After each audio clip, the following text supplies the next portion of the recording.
Today we're going to be talking Pokemon Go, we're going to be talking Generation 2 Pokemon, and specifically Egg Pokemon for Generation 2.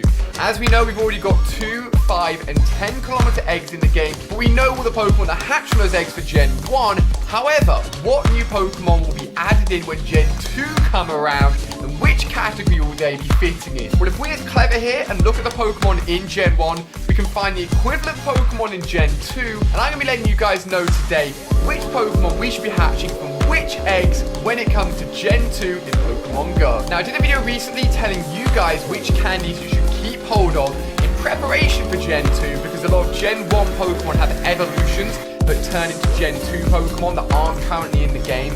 So I'm going to be updating you guys on some of those candies as well right here, and also my egg progress, and you guys can let me know how you're getting on too. But before we get into these exciting eggs, a big shout out to Audible that are sponsoring today's video. They've hooked myself and you guys up with a 30-day trial where you can get your very first audiobook for free, which is amazing. There's actually a few Pokemon books up on Audible as well, which you guys can check out. And if you use my link down below in the description at audible.com/MoreAli-A, you can check out your very first Pokemon book or any book on Audible for free. Audible are actually the world's biggest providers of audiobooks, and if you download the Audible app, you can take those books wherever you want. You guys may have seen a vlog when Claire and I went to Ibiza a few months ago now over the summer. And Claire and I chilled by the pool, plugged in our earphones, and we could use Audible to listen to podcasts, books, audio shows, literally anything that was available on their catalogue. So I thought if you guys had any books you wanted to listen to, or going on any long car journeys, going on any holidays, this is the perfect time. So I'll leave that link down below in the description, audible.com/MoreAliA. A 30-day trial, you get your first book for free, so go and check it out and enjoy. So I told you guys I'd update you all on how my eggs are going. At the moment I only have 2 and 5k eggs being incubated.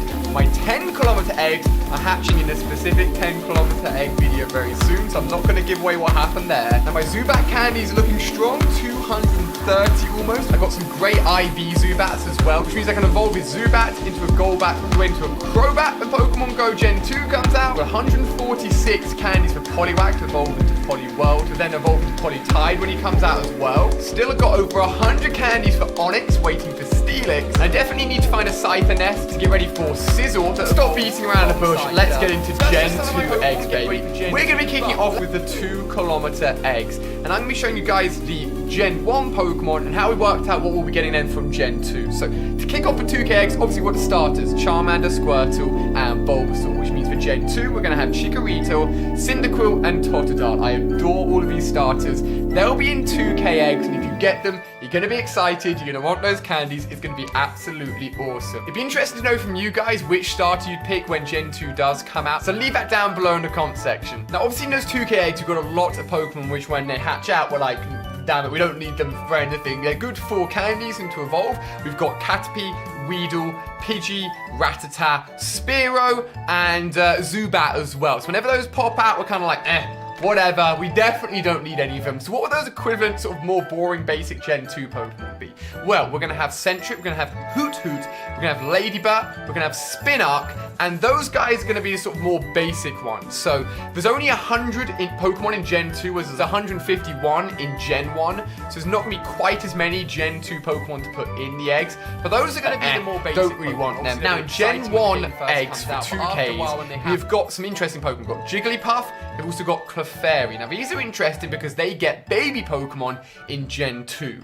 So it would make sense for their baby Pokemon, Clefairy and Igglybuff, to be coming out of Gen 2, 2 kilometer eggs to match up those Pokemon. However, we've still got a few Pokemon left. We've got Geodude and Magikarp from Gen 1 eggs. So what we're going to get equivalent-wise for Gen 2? Well, the most logical choice here would be to go for actually Marill, which evolves into Azumarill, a really good water-type Pokemon. And then also put Togepi in there as well. A very, very cute Pokemon that actually you always get from an egg when you're playing through Gold and Silver games. So 2 awesome Pokemon to add to that 2 kilometer list for Gen 2. Now for those of you guys that don't know, in Gen 2 they introduced the Unknown. These are Pokemon that take form of all of the alphabet and also I believe exclamation mark and question mark. So you can get one unknown, but still need to get all the other variations of unknown. So I think putting these guys in the 2-kilometer category is the best way of doing it, because you could hatch like 25 2K eggs and still not have all the variations. So you can spam as many hatchings as possible to make sure you're getting all those variations. Now that wraps up the Gen 2 2-kilometer egg list. So let's move over to the very large, far bigger 5-kilometer egg list. Now, obviously the 5-kilometer egg category is a big category, my friends. So I'm just going to take you through all the Gen 2 5-kilometer eggs and compare any that I think are extra special. And obviously 5Ks is the first time we get introduced to regional Pokemon as well. So we can try and work out which regional Pokemon we think will be fitting in for Gen 2 as well. So kicking off the 5-kilometer eggs, the first one is called Chinchou, which is a great Pokemon because it's both water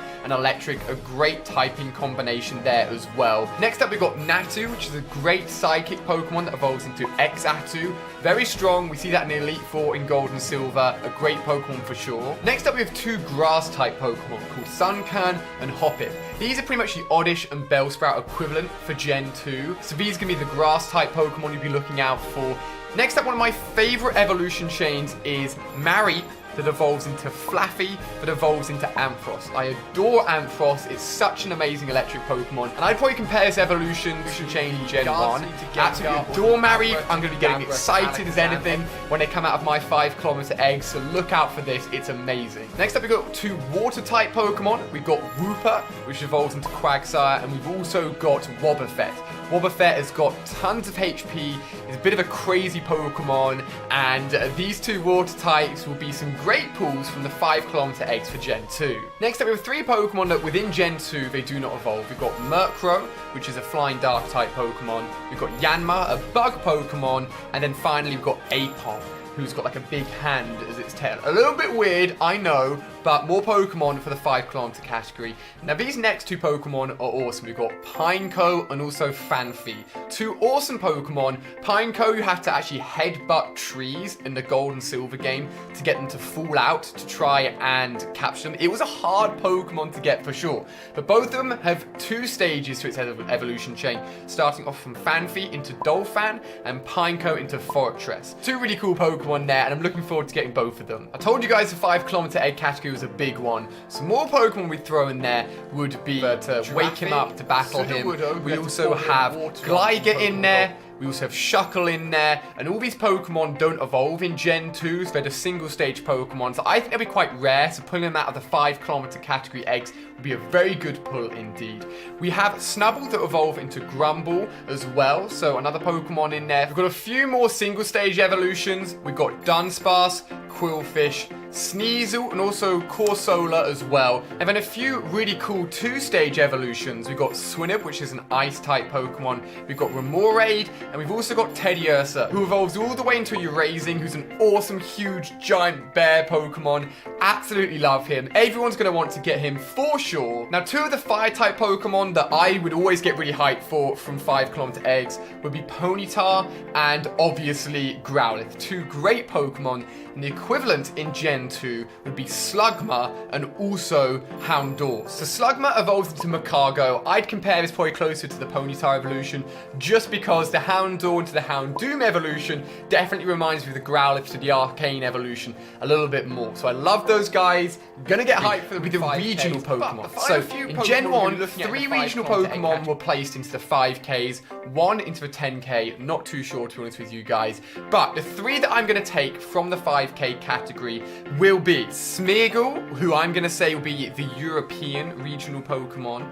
We have got Miltank, that I'm going to say is going to be the America's regional Pokemon. And then we've got Stantler, that I'm going to go for the Australia's regional Pokemon. So that's my guess. Could be wrong, could be right. We'll obviously find out when Gen 2 does launch. But finally, that will finish off the 5-kilometer egg category, moving into the bestest, the biggest, the 10-kilometer egg category. So the most obvious Pokemon to place in the 10K category will be the baby Pokemon of Pokemon that are from Gen 1 in the 10K. So in Gen 1 we've got Jinx, we've got the Hitmonlee and Hitmonchan brothers. We also have Magmar, and we also have Electabuzz as well. So if you take their baby Pokemon, we've got Tyrogue, we've got Smoochum, we've got Elekid, and we've got Magby. So these guys will most likely sit in the 10-kilometer egg category. However, although those guys make a lot of sense and will fit in that category, ones we will not be seeing will be the evolutions of Onix and Scyther, the stage of a Pokemon to evolution growth. Remember, egg Pokemon, so we can't suddenly jump to Scyther's evolution or Onix's evolution. Those are going to have to be done manually through normal evolving. Just remember that. On top of that, in Gen 1, we had fossil Pokemon, the Helix fossil and the Dome fossil in the form of Kabuto and Onomite. There aren't any fossil Pokemon in Gen 2, so there's none to add into the 10k category. Now, I did say that one of the regional Pokemon from Gen 1 fitted into the 10-kilometer category, so I tried to work out who'd fit in best here. I've gone for Mischievous, one of my favorite Pokemon from Gen 2.